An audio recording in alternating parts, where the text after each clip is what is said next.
Hello all viewers of কাঠগোলাপ, আশা করি সবাই ভালো আছেন। অনেক দিন ধরে ব্যস্ততার কারণে ভিডিও আপলোড দেওয়া হয় নাই, তাই আপনাদের খোঁজ নিতে চলে এলাম আজকে আমরা লতি দিয়ে চিংড়ি রেসিপিটা আপনাদের সাথে শেয়ার করব। চলুন দেখে নেই।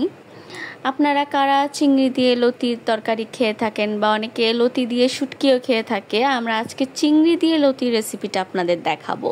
এটা আমাদের কাছে অনেক বেশি ভালো লাগে খেতে, একটু ঝাল ঝাল করে রান্না করলে বেশ মজাই লাগে চিংড়ি মাছ দিয়ে। চিংড়ি মাছ আমরা কম বেশি ছোট বড় সবাই পছন্দ করি, তাই না? চলুন, প্রথমে আমি এখানে কড়াইতে তেল দিয়ে ভালো মতো গরম করে নিব। তেলটা যখন গরম হয়ে আসবে, এখানে আমি কেটে রাখা, একদম কুচি কুচি করে কেটে রাখা পেঁয়াজটা দিয়ে দিব। পেঁয়াজ দিয়ে এটাকে আমি এখন লাল লাল করে ভেজে নিব। বাজারে যখন লতি পাওয়া যায়, আমার খুব ভালো লাগে লতি এনে চিংড়ি দিয়ে ঝাল ঝাল করে একটু রান্না করতে, বা আপনারা পুঁটি শুটকি দিয়েও লতিটাকে ভালোভাবে ঝাল ঝাল করে রান্না করে খেতে পারেন, বেশ ভালো লাগে টেস্ট। এখন আমার পেঁয়াজটাকে আমি লাল লাল করে ভেজে নিচ্ছি। যত পর্যন্ত না হালকা ব্রাউন হয়ে আসছে তত পর্যন্ত হালকা ভেজে তারপর সেটার মধ্যে আমি কেটে ধুয়ে রাখা চিংড়ি মাছগুলো দিয়ে দিব। চিংড়ি মাছ দিয়ে আমি এখানে হলুদের গুঁড়ো সামান্য আর একটু লবণ ব্যবহার করছি। এরপর সবগুলো একসাথে মিশিয়ে আমি ভাজা ভাজা করে নিব।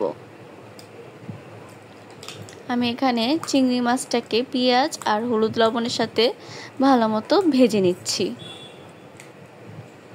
আপনারা বাসায় কে কে এই তরকারিটা খান বা লতি দিয়ে আর কি রান্না করা যায় আমার সাথে একটু শেয়ার করবেন, এতে করে আমিও জানতে পারবো কে লতিটাকে কিভাবে খেয়ে থাকেন। তারপর আমি এখানে বেশ অনেক ভালোই পরিমাণ আমি এখানে রসুন বাটা ব্যবহার করছি। রসুনের ফ্লেভারটা লতির মধ্যে বেশ ভালোই লাগে।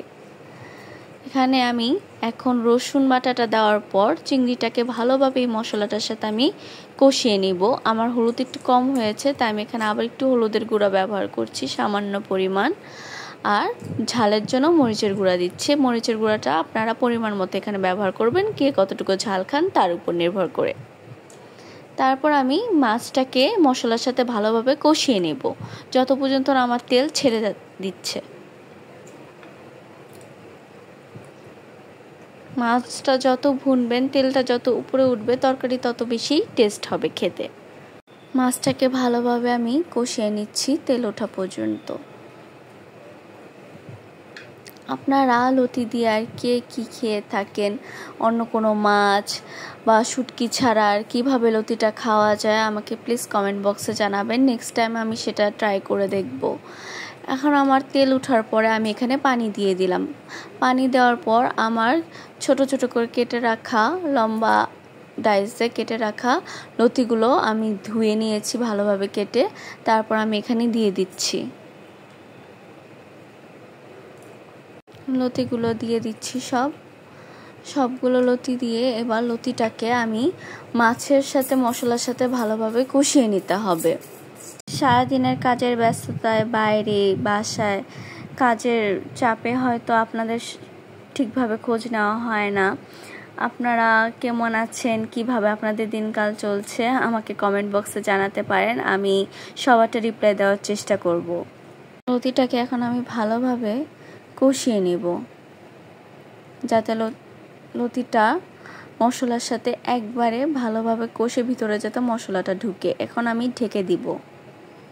যারা যারা আমার পেজটাকে বা চ্যানেলটাকে এখন পর্যন্ত লাইক বা সাবস্ক্রাইব করে নাই, করে দেবেন।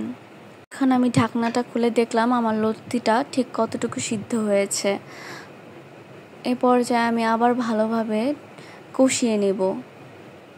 যত বেশি কষবে টেস্টটা তত বেশি বাড়বে। লতির ভিতরে চিংড়ির ফ্লেভারটা অলরেডি চলে এসেছে। এখন আমি আর একটু পানি দিব যাতে ভালোভাবে এটা সিদ্ধ হয়ে যায়।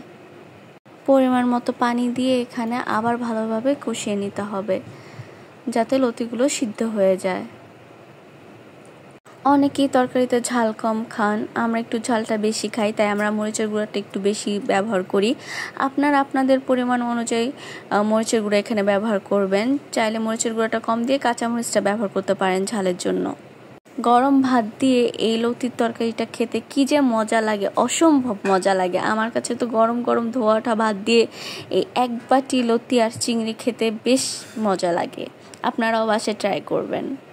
লতিটা কষে এলে আমি আবার পানি দিচ্ছি এখানে। যত বেশি পানি দিয়ে আপনারা মশলাটাকে কষবেন, লতিটাকে কষবেন, তত বেশি মজা হবে। এখানে আমি মরিচ কতগুলো ফেলে রেখে দিয়েছিলাম, সেগুলো আমি দিয়ে দিচ্ছি ঝালের জন্য।